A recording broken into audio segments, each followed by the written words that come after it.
বিচার পায়নি মেয়ে, তাই মা বাবা আজ নবান্ন অভিযানে।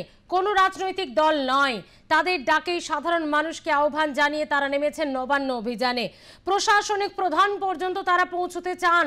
তাদের মেয়ের সঙ্গে যে অবিচার হয়েছে তারই বিরুদ্ধে নবান্ন অভিযান। আর সাধারণ মানুষকে রুখতে বজ্র আটনি পুলিশ প্রশাসনের তরফে। ইতিমধ্যেই নবান্নমুখী যে কয়েকটি রাস্তা, তা সে হাওড়া জেলা হোক বা হেস্টিংস, সমস্ত রাস্তাতে বিশাল পুলিশ ফোর্সকে নামিয়ে সেই নবান্ন অভিযান আটকাতে প্রস্তুত রাজ্যের পুলিশ বাহিনী। মোড়ে মোড়ে জলকামান, কন্টেইনার ইতিমধ্যে প্রস্তুত। এমনকি হাওড়া জেলাতে যে কয়েকটি রাস্তা নবান্ন অভিমুখে যায় তাতে কংক্রিটের ব্যারিকেড তৈরি করা হয়েছে। দু মানুষ সমান উঁচু কংক্রিটের ব্যারিকেড থেকে জলকামান সবই প্রস্তুত সাধারণ মানুষের নবান্ন অভিযান রুখতে। হেস্টিংস চত্বর, হেস্টিংসের এই রাস্তাও আমরা জানি দ্বিতীয় হুগলি ব্রিজ দিয়ে যায় নবান্ন অভিমুখে। সেখানে ছবিটা কেমন জানাতে আমাদের সঙ্গে রয়েছে আমাদের প্রতিনিধি ষষ্ঠী চট্টোপাধ্যায়।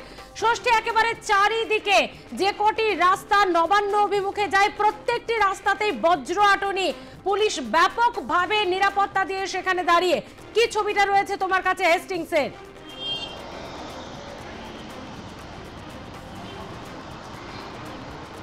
দেখো, বিগত যে নবান্ন অভিযান সেখান থেকে শিক্ষা নিয়ে পুলিশ কিন্তু তারা প্রস্তুতি সম্পূর্ণরূপে সেরে ফেলেছে। আমার চিত্র সাংবাদিককে বলবো সেই ছবিটা তুলে ধরতে।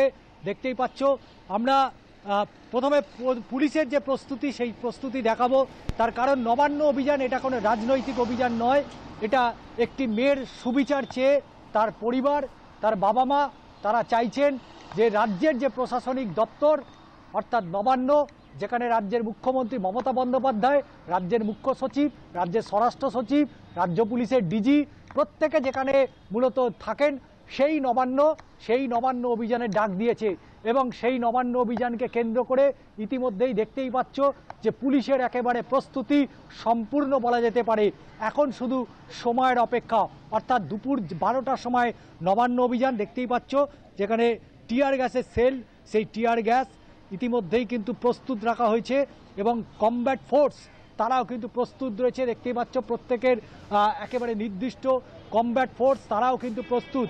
বিগত নবান্ন অভিযানে আমরা দেখেছি যেখানে একদিকে কলকাতা রাজ্যের পক্ষ থেকে দেওয়া তথ্য, সেই তথ্য বলছে যে 40 জন পুলিশ আধিকারিক তারা গুরুতর আহত হয়েছিলেন।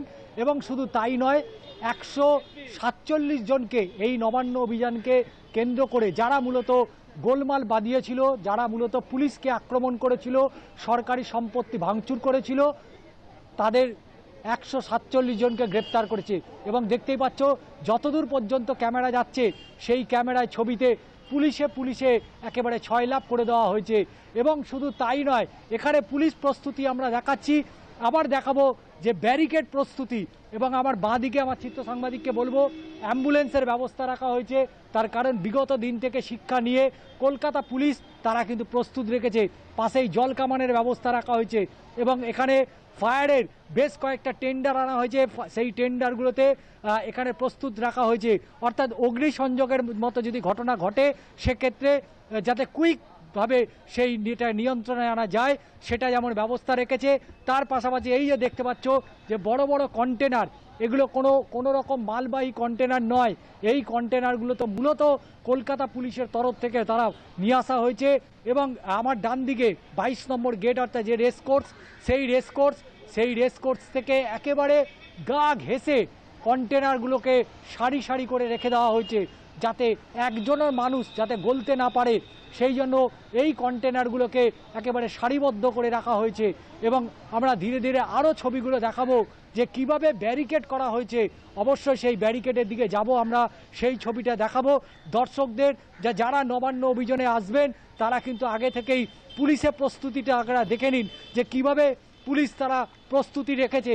এবং সেই রাস্তার ছবি যেখানে মূলত এই নবান্ন অভিযানকে কেন্দ্র করে এই যে কন্টেনারগুলো, যে কন্টেনারের গায়ে গায়ে আবার কন্টেনার দেওয়া হয়েছে যাতে করে কোনো রকম মানুষ যাতে গলতে না পারে। এবং দেখতেই পাচ্ছ এই যে কন্টেনারগুলো রাস্তায় এমনিতেই একটা রুট, অর্থাৎ যেটা মূলত সোজাসুজি রেড রোড ধরে এক বিদ্যাসাগর সেতু, অর্থাৎ এই যে বিদ্যাসাগর সেতু একেবারে ঢিলছোড়া দূরত্ব দেখতে পাচ্ছ। এই নবান্ন থেকেই মূলত এই গাড়িগুলো নেবে সোজা রেড রোডের দিকে চলে যাচ্ছে, অর্থাৎ ফোর্ট উইলিয়ামের দিকে।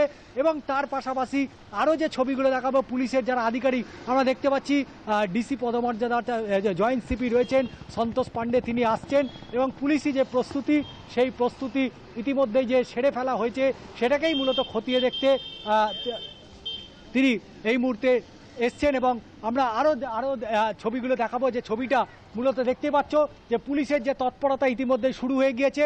প্রতিটা বাসের যে ব্যারিকেড, সেই সাথে পুলিশের যে গার্ডরেলগুলো রয়েছে সেই গার্ডরেলগুলো সেগুলো কিন্তু একেবারে বেঁধে দেওয়া হচ্ছে একটার সাথে একটা, এবং রাস্তা গর্ত করে সেখানে যাতে পাইপ পুঁতে দেওয়া হয়েছে এবং এখানেই কিন্তু একেবারে নো ম্যানস ল্যান্ড বানিয়ে ফেলা হবে, যাতে কোনো মানুষ যাতে এই জোনটার মধ্যে ঢুকতে না পারে। এবং ধীরে ধীরে সময় যত গড়াবে পুরো রাস্তাটা কিন্তু পুরো বন্ধ করে দেওয়া হবে। এবং যে জয়েন্ট সিপি ইতিমধ্যে এসছেন সন্তোষ পাণ্ডে, তিনি কিন্তু ইতিমধ্যেই পুলিশ যারা আধিকারিক সেই ছবিটা অবশ্যই একটু দেখাবো। তার কারণ এই নবান্নে পুলিশের একটা বড় ভূমিকা রয়েছে। তার কারণ কলকাতা হাইকোর্ট ডিভিশন বেঞ্চ বিচারপতি সুজয় পাল তিনি কিন্তু নবান্ন অভিযানের কোনো রকম সেই নির্দেশিকা দেয়নি, অর্থাৎ নবান্ন অভিযানের পক্ষে তিনি কিন্তু কোনো রায় দেয়নি। তিনি শুধু বলেছেন তার পর্যবেক্ষণে মানুষের মৌলিক অধিকারের জন্য তারা অবশ্যই আন্দোলন করতে পারে, তবে সেটা শান্তিপূর্ণভাবে আন্দোলন করতে হবে। সেই আন্দোলন যাতে কোনোভাবে হিংসার পরিণত না হয়, এবং সেক্ষেত্রে যদি এই ধরনের ঘটনা ঘটে তাহলে পুলিশ অবশ্যই আইনানুগ ব্যবস্থা নেবে। গতকাল বিচারপতি তীর্থঙ্কর ঘোষ ঠিক একইভাবে জানিয়ে দিয়েছে যে এই চিকিৎসক অর্থাৎ অভয়া মঞ্চের ডাকে যে কালীঘাট অভিযান, সেই কালীঘাট অভিযানেও কিন্তু কলকাতা হাইকোর্ট কোনো রকম কিন্তু তাদের সপক্ষে রায় দেয়নি, এবং সেখানে আদালতের যে পর্যবেক্ষণ শান্তিপূর্ণভাবে মিছিল করা যেতেই পারে, এটা মানুষের গণতান্ত্রিক অধিকার, সাংবিধানিক অধিকার, এবং তারা অধিকারের জন্য তারা লড়াই করতেই পারে, তবে সে লড়াই কোনো মানুষের যাতে ক্ষতি না হয়। এবং দেখতেই পাচ্ছ যে পুলিশের যারা আধিকারিক রয়েছেন, এবং যে কথা বলছিলাম যে জয়েন্ট সিপি অর্থাৎ তিনিও কিন্তু রয়েছেন সন্তোষ পাণ্ডে। এবং আবারও পুলিশের ছবিটা আরও একবার দেখাবো, তার কারণ এই নবান্ন অভিযানের মুখ্য ভূমিকায় অবশ্যই পুলিশের একটা বড় ভূমিকা রয়েছে, এবং সেই ভূমিকা মূলত কতটা প্রস্তুত রয়েছে সেই প্রস্তুতি আমরা দেখতে পাচ্ছি যে এই মুহূর্তে রয়েছেন, এবং অবশ্যই পুরো প্রস্তুতি খতিয়ে দেখছে কোনোভাবে যাতে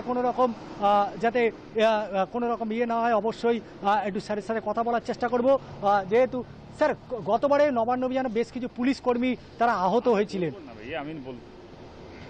অবশ্যই পুলিশের যে প্রস্তুতি দেখতেই পাচ্ছ, তার কারণ বিগত দিনে যে নবান্ন অভিযান পুলিশের একাধিক আধিকারিক তারা কিন্তু আক্রান্ত ছিল, গুরুতর আক্রান্ত ছিল, এবং চোখ পর্যন্ত নষ্ট হয়ে গেছে, এবং সেই পুলিশ তারা কিন্তু নিজেদের প্রোটেকশন অবশ্যই রাখছেন, সঙ্গে কমব্যাট ফোর্স রয়েছে, টিয়ার গ্যাস রয়েছে, সব রকম প্রস্তুতি ইতিমধ্যেই সেরে ফেলা হয়েছে।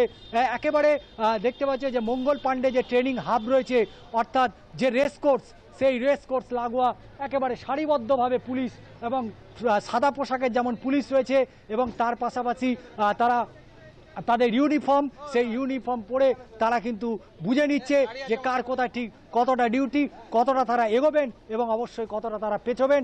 তবে সময়ের অপেক্ষা, দুপুর 12টাতেই শুরু হয়ে যাবে নবান্ন অভিযান। 1 বছর হয়ে গেছে অভয়ার মা আজও কিন্তু কলকাতা রাজপথ থেকে দেশের শীর্ষ আদালত থেকে শুরু করে প্রেসিডেন্ট অফ ইন্ডিয়া অর্থাৎ রাষ্ট্রপতির কাছেও পৌঁছে যাবেন, এবং গতকালকে স্বরাষ্ট্রমন্ত্রী অমিত শাহের সাথেও দেখা করেছেন অভয়ার পরিবার। একেবারে ঠিক কি হয় সেটাই এখন দেখার।